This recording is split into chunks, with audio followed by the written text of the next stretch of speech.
Good evening to our viewers from all around the world. This is Prime Time News with me, Michael Madimba. Leading the bulletin tonight, Namibia for the first time participated at the annual World Economic Forum. The World Economic Forum meeting took place from 22 to 26 May in Davos, Switzerland, under the theme, History at a Turning Point, Government Policies and Business Strategies. Nampa's Maggie Thomas was in Davos, Switzerland, and filed our first story.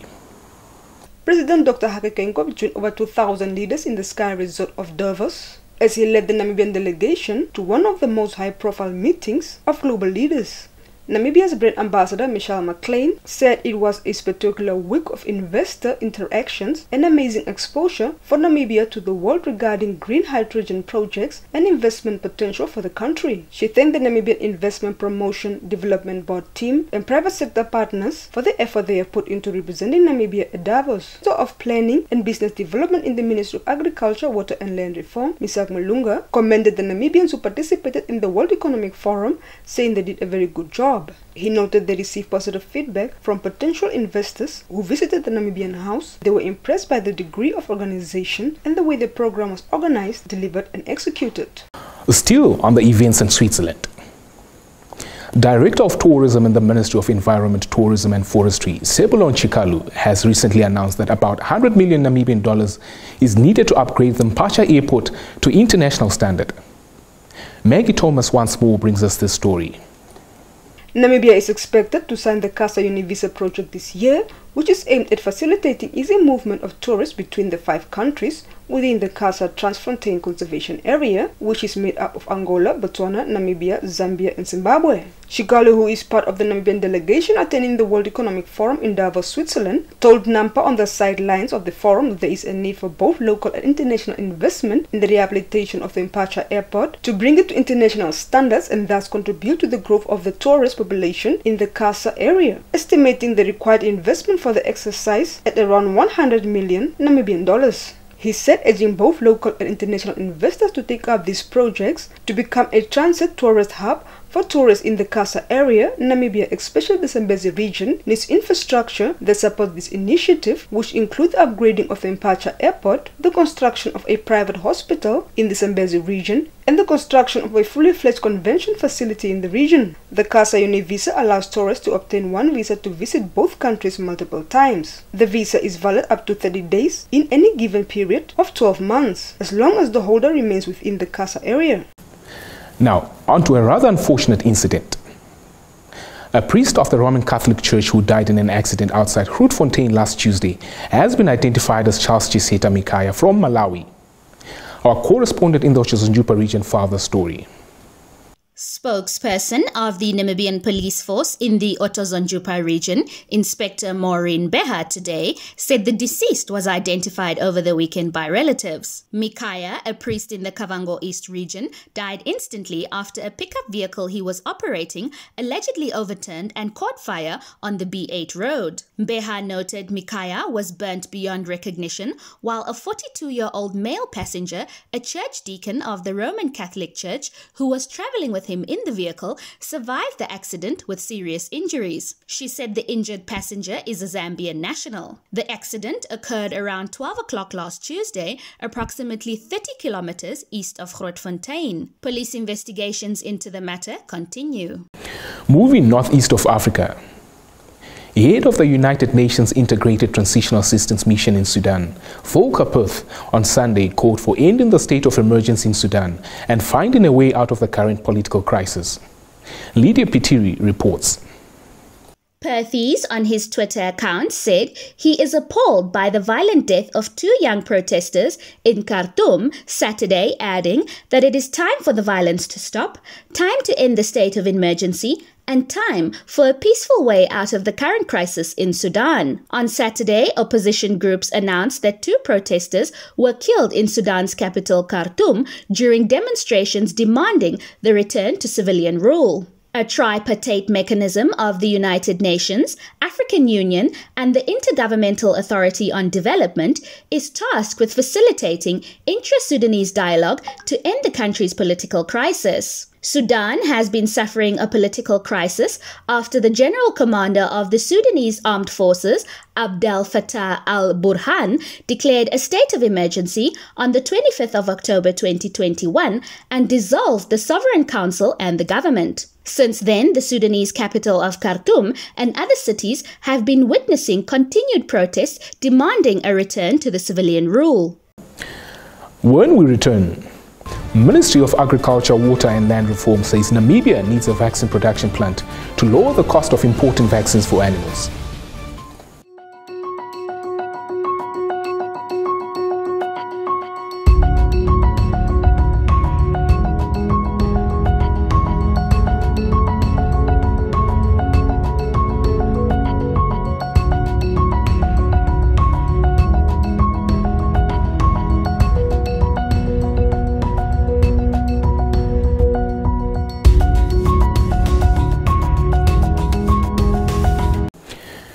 In the Primetime B segment tonight, Manager of Horticulture at the Namibia Agronomic Board, Emily Abraham, recently told potential investors in Davos, Switzerland, that there is an investment opportunity in the country to increase local production of fruits, potatoes, wheat and maize for the local and export market. So we are looking for investors not only to produce potatoes, but also to produce seed potato. Because seed potato or microtubers is one of the challenges. Small-scale producers, they want to produce, but sometimes there's somehow bottlenecks to access or to order a potato seeds from South Africa or elsewhere. So this is just to guarantee you to say this subsector is still underdeveloped. There's quite a lot of missing link in the value chain, and that's why I'm presenting this to you so that you can already start thinking where you can penetrate and help us to develop this value chain.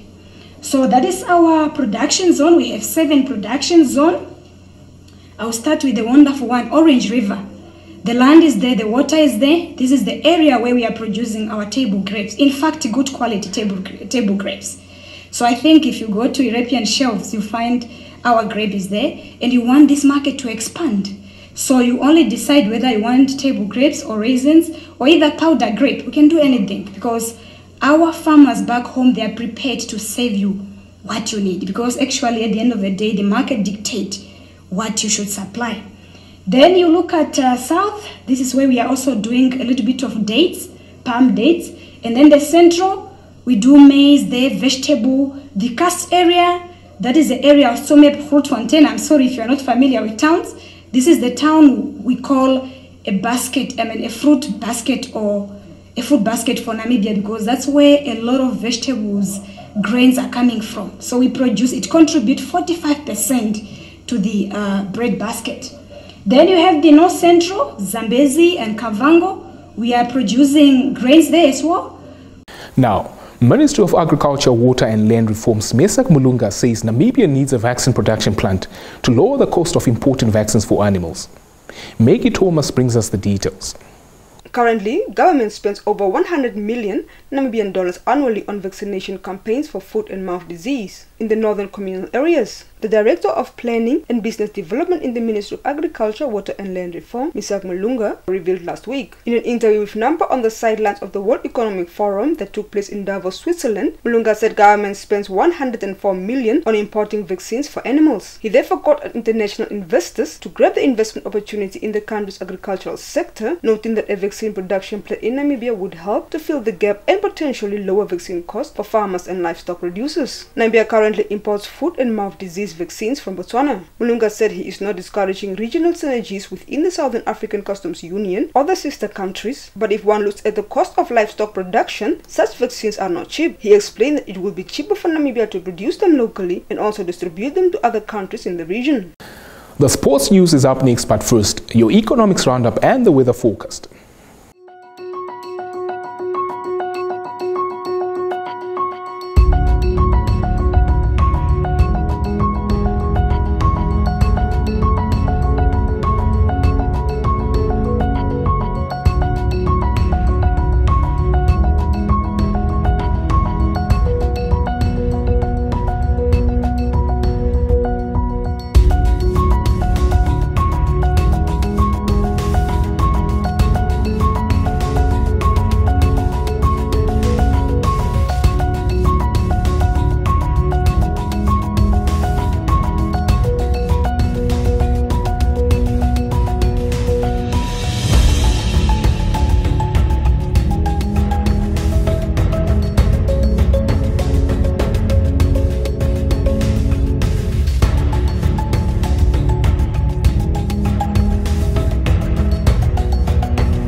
Warriors and Mamelodi Sundowns striker Peter Shalulile headlines our sports news.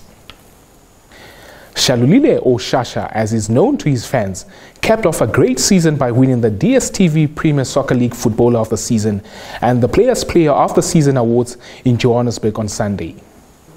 Shalulile scored 23 goals in the league, 2 in the MTN 8 Cup, 2 in the Nedbank Cup, and 3 in the Confederation of African Football CAF Champions League competition. He was 2 goals shy of matching the 25 goals scored by former Kaizer Chiefs striker Collins Bissouma 17 years ago. He missed the 2020-2021 Top Goal Scorer award by a single goal after scoring 15 goals, while SuperSport's Bradley Grobler scored 16. On to boxing. Matthias the Beast Hayter successfully defended his World Boxing Association Pan-African Super Bantamweight title against Jonas Matthews in a tightly contested bout that took place at Walvis Bay on Saturday evening. The two boxers clashed at the Together as One Part 7 boxing tournament, which had 2 title fights scheduled for the evening. Your sports roundup is up next.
That's where we leave it for this evening. Thanks for watching. If you're new to this channel, please subscribe, like, share, and press the notifications bell to stay posted on the latest happenings locally and globally. From myself, Michael Madimba, and the entire production crew, it's good night.